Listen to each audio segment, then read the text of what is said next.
The government came to power promising to cut energy bills at the same time as cutting carbon emissions. But today, Britain has among the highest energy prices in the world. The fundamental problem is, we cannot store electricity in very large volumes. And a growing debate about climate policies driving up prices.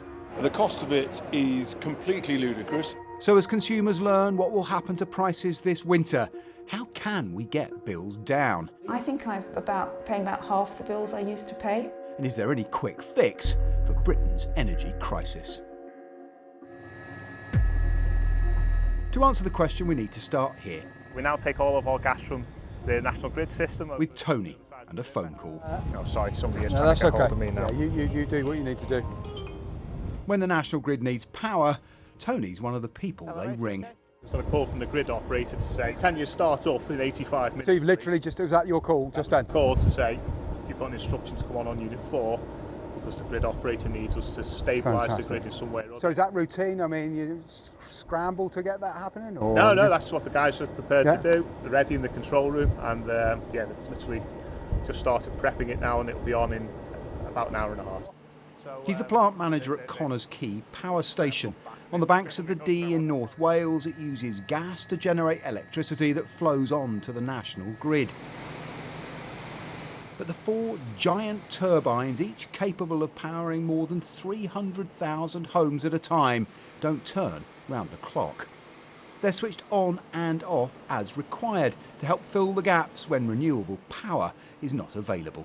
If we have a lull in the wind or a weather front change unexpectedly, then there'll be a deficit of the generation required for grid stability, and we'll be asked to come on either by the grid operator or by our own trading organisation. So that's the role that gas-fired power plays. It fills the gap in a sense. Yes, it does, yes, yeah. Absolutely flexible generation when required. While the UK is shifting to renewables, gas remains central. So when gas prices soared after Russia's invasion of Ukraine, bills for households and businesses followed. But it's not just about the price. We talk a lot about gas being the reason our energy bills are so high, but it's not about how much we use. Renewables are frequently providing more electricity than gas. It's about its role, its flexibility. Without plants like this that can fire up at short notice to fill the gap that renewables can't, the grid simply wouldn't function. And the way our electricity market works, that means it's often the last and the most expensive unit of power on the grid, and that sets the price for everyone. The question of how we bring bills down depends in large part on how we break that exposure to gas prices. The boss of one of Europe's biggest energy providers told us gas will remain central to the energy mix for years. You're paying for the hundreds of hours when they're not used, but they're still there and they're ready to go, and they're ready to go at a moment's notice. And that has to be paid for, and we cannot predict in advance when that moment's notice will be, and that's why it's so critical. And that isn't going to change for decades, even with more renewables. No, I mean, the fundamental problem is, we cannot store electricity in very large volumes, and so we have to have these plants ready to generate when customers need it. You are an international company, you operate across Europe. Can you identify the reasons that the UK's got the highest prices in Europe? We have quite a lot of policy costs in our energy bills in the UK. If we remove those from energy bills and put them into general taxation, that will have a big dampening effect on energy prices. But fundamentally, it is about gas. Maddie and Richard said goodbye to gas years ago. Their suburban Surrey house is optimised for low carbon heat and power. A heat pump can keep an old house warm then? Oh yes, no problem about that. It's only a question of how much heat you need. On the inside, we've just replaced the boiler. If the government has a vision of the ideal home, this is probably it. The main unit's out here, so it's taking heat out of the air and then taking the warmth in the water circuit back into the radiators. So you've got solar as well? Yes, the solar's on the roof on the south side here. It's taken years, plenty of planning, investment and subsidy, but they are saving money. You've got double glazing. Yes, and we've got a battery. Okay, so it sounds like you've got all the equipment, you've done everything you can. Can you put a number on total spend, solar power plus solar panels plus heat pump?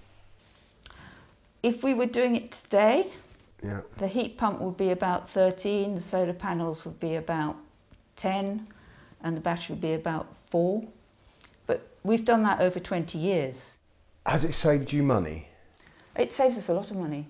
We have cheap electricity for the whole house at night, and then during the day we can use the energy from the battery first before we have to buy normal price electricity. The story of this house is a microcosm of the energy transition. There may be dividends in future, but the upfront cost of the race for clean power is being paid today, leaving the UK with among the highest energy prices in the world. Britain's national grid was built in a hurry in the 1920s and 30s, connecting largely coal-fired power stations to cities. It expanded in the 50s as nuclear power came on stream, and in the 90s the dash for gas started to displace coal.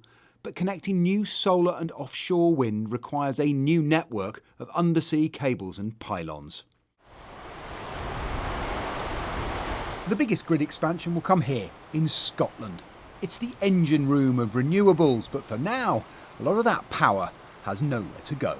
Scottish wind power is going to provide a huge amount of our future electricity, but there is a problem transporting it from where it's generated in the north to the south where it's needed. The grid simply cannot handle moving that vast amount of electricity, so it has what are called constraint lines, and one of them is around here, where the grid is balanced on either side. To make it work at the moment, generators, the wind farms, are paid hundreds of millions, billions a year not to generate. The only way that will change is by building more grid infrastructure to send the power south, or finding other ways of using and storing that power north of this line.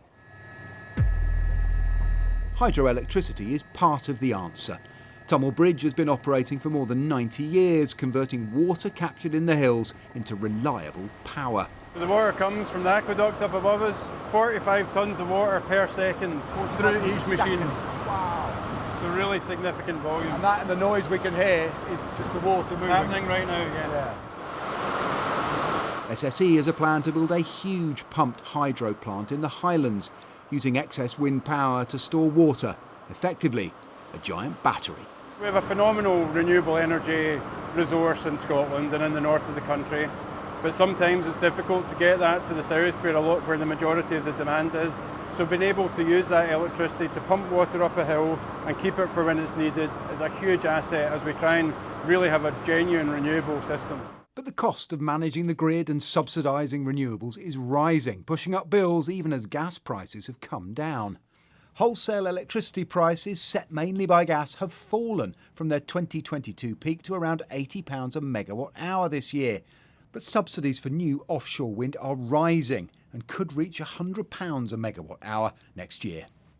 Stubbornly higher bills have helped shatter the political consensus. Net zero was a Conservative policy. Why have you ditched it? Net zero is now forcing people to make decisions which are making people poorer, and that's not what people signed up to. So when it comes to energy bills, we know that they're going up over the next 5 years to pay for green levies. When you look at jobs, we are losing jobs to other countries, industry is going, and that not only is a bad thing for our country, but it also is a bad thing for climate change, because every time you lose a business here to somewhere like China, which is still powered by coal, you're actually increasing global emissions. Reform UK, meanwhile, have made opposition to net zero a central theme.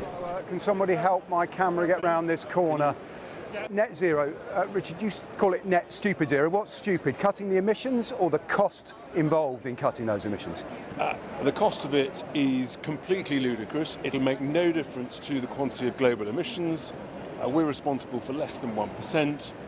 Even if we got to net zero tomorrow, the growth in Chinese emissions would way outgrow that, and it's destroying our jobs, it's destroying our industries, it's impoverishing ordinary people. We were never told this at all. What does the grid look like? Where are we getting our power if you're in charge? No renewables at all? No more renewables at all. They've been a catastrophe. That's the existing wind power, we're going to use that or not? Until they expire. That's the reason why we've got the highest electricity prices in the developed world, because of the scandal and the lies told about renewables. They haven't made our energy cheaper, they haven't brought down the bills. Tackling climate change remains a priority for many. But the rising cost of clean energy raises awkward questions for a government that promised to cut bills.